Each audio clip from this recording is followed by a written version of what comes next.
é uma represália total. E na atual conjuntura sociopolítica, né, está havendo um retrocesso muito grande.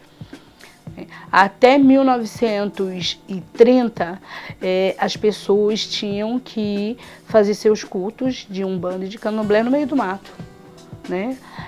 Na época da escravidão, os negros escravizados tinham que cultuar os seus orixás, seus deuses, como assim vocês preferirem, depois que os senhores das casas grandes estavam dormindo, né? Então, eles foram impostos a acreditar num Deus que eles desconheciam, lhes imposto que eles acreditassem em Santa Bárbara, que eles acreditassem em São Jorge, que eles acreditassem em São Sebastião e que largasse essa crença, porque o negro não era visto como gente, né? Era uma moeda de troca, simples, meros serviçais.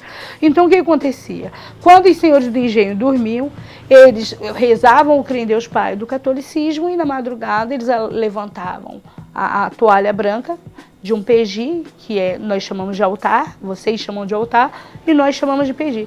E ali embaixo tinha os seus segredos trazidos da África. E ali eles cultuavam os seus orixás, né? E o tempo foi passando, nós conseguimos progredir, várias conquistas, né? Inclusive de igualdade, de liberdade de culto. Mas ainda somos vistos, né, como pessoas que cultuamos o satanismo. Isso tem que parar. Porque eu tenho uma fala, eu sempre boto uma fala que algumas pessoas se chocam, mas é um comparativo muito justo. As pessoas acham que nós do Candomblé não conhecemos a Bíblia. As pessoas acham que nós da Umbanda não conhecemos a Bíblia e nem os preceitos e os mandamentos de Deus. E eu costumo fazer o comparativo da seguinte maneira. Quando Deus, não foi Jesus, quando Deus denominou a um de seus servos que sacrificasse um cordeiro de Deus e do sangue dele passasse nas portas para que os varões dessas casas não sofressem com a morte, e que de sua carne fosse distribuído para a comunidade, é sagrado.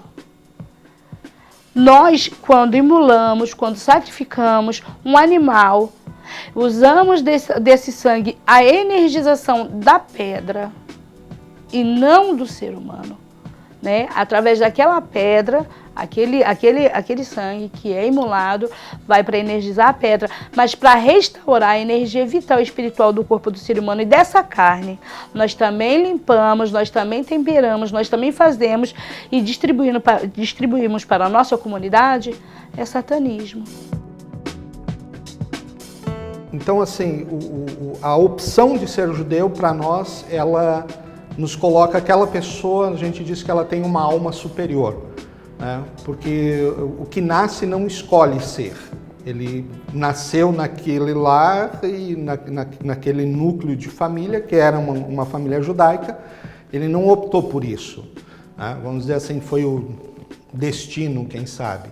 Mas uma pessoa que opta por ser judeu, ela está optando para sair de uma comodidade que ela tem, de liberdade de fazer muitas coisas, de poder comer coisas que nós não podemos, de poder, por exemplo, trabalhar num sábado, coisa que nos é proibido. Então quando você opta por isso, a gente dá muito valor para aquela pessoa. Nós costumamos dizer que o Candomblé não é uma vida de escolhas, é de escolhidos, né? Porque a pessoa chega dentro de uma casa de Candomblé para assistir a um culto religioso e fica fantasiado, extasiado com aquela riqueza, com aquele requinte de dança, de energias, diz, eu quero isso para mim. E as pessoas que entram por escolha, por achar bonito, geralmente não ficam. Alguns ficam, mas a grande maioria não se adaptam, né? Já os escolhidos, a gente chega no Candomblé por um problema, ou porque está com um problema de depressão, ou porque está com uma dor de cabeça muito grande. Ali você começa a conhecer, a fazer parte do Egbé. Egbé é comunidade, né? Então você começa a fazer parte dessa comunidade para se adaptar à vida do candomblé. Então ali você vai aprender a cortar um quiabo para um amalá para o orixá Xangô, vai aprender a fazer um acarajé para o orixá Inhaçã, um homolocum para o orixá Oxum, né? Vai se adaptar aos banhos frios, à hierarquia. Porque em todo e qualquer contexto, todo e qualquer ambiente que você se adequa, você também tem essa hierarquia, que é até uma fase de adaptação. Hoje em dia as pessoas costumam entrar no candomblé e dizer assim, quero fazer santo. Né? Há 30 anos atrás, quando eu comecei, nós levávamos às vezes 1 ano para se iniciar dentro do candomblé. Porque você tem que saber as regras, você tem que saber a hierarquia, você tem que saber o que você pode, o que você não pode, como faz.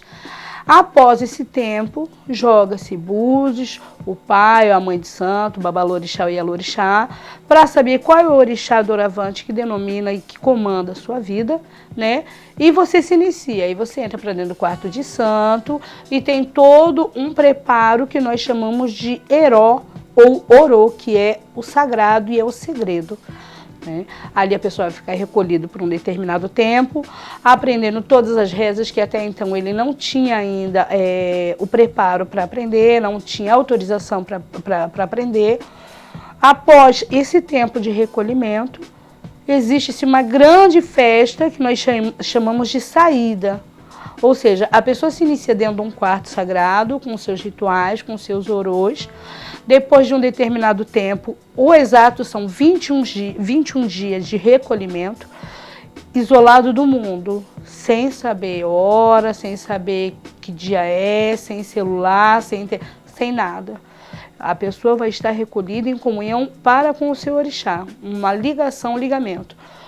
Quando você se inicia, nós costumamos dizer que você morre para o mundo profano.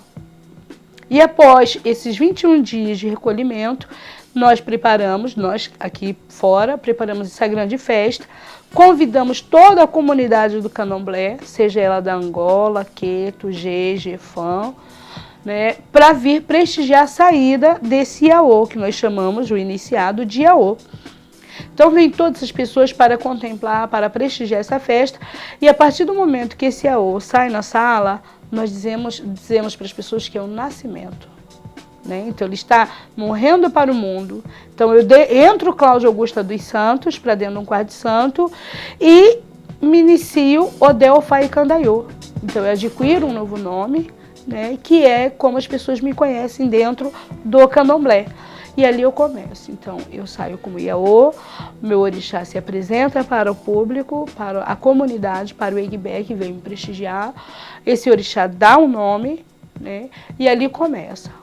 1 ano, depois você toma uma obrigação de 3, 5, 7 e assim vai sucessivamente.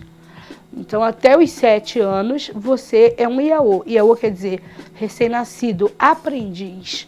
Então, tudo o que você faz nesse 1 ano de certo, o babalorixá ou a ialorixá recebem a parabenização da comunidade e as felicitações.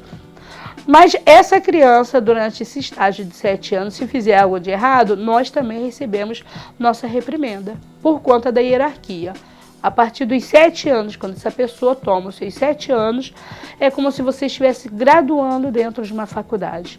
Aí você torna-se maior de idade perante a família do candomblé, perante a sociedade do candomblé e responde pelos seus próprios atos. Como é que vocês encaram a morte, Marcelo? A morte, na verdade, ela é continuidade da vida. Nós perdemos o corpo físico, que nós estamos vendo aqui, mas nós temos o corpo espiritual, que nós chamamos de perispírito. E nós prosseguimos no nosso processo evolutivo. Então nós perdemos, mudamos e vamos prosseguir. Não existe uma mudança muito brusca, muito radical, como se imagina. Porque nós estamos num processo evolutivo e fazemos esse processo aqui encarnado e lá no plano espiritual. Lá também nós fazemos. Nós nos preparamos, fazemos um balanço, digamos assim, do que nós fizemos aqui, enquanto nós nos encontrávamos, e vamos planejando o nosso futuro espiritual, numa nova vida, numa nova encarnação. Então existe uma continuidade, porque nós somos espíritos imortais. Nós estamos aqui durante algumas décadas, geralmente, mas ela faz parte, na verdade, da nossa vida, que a nossa existência ela é imortal.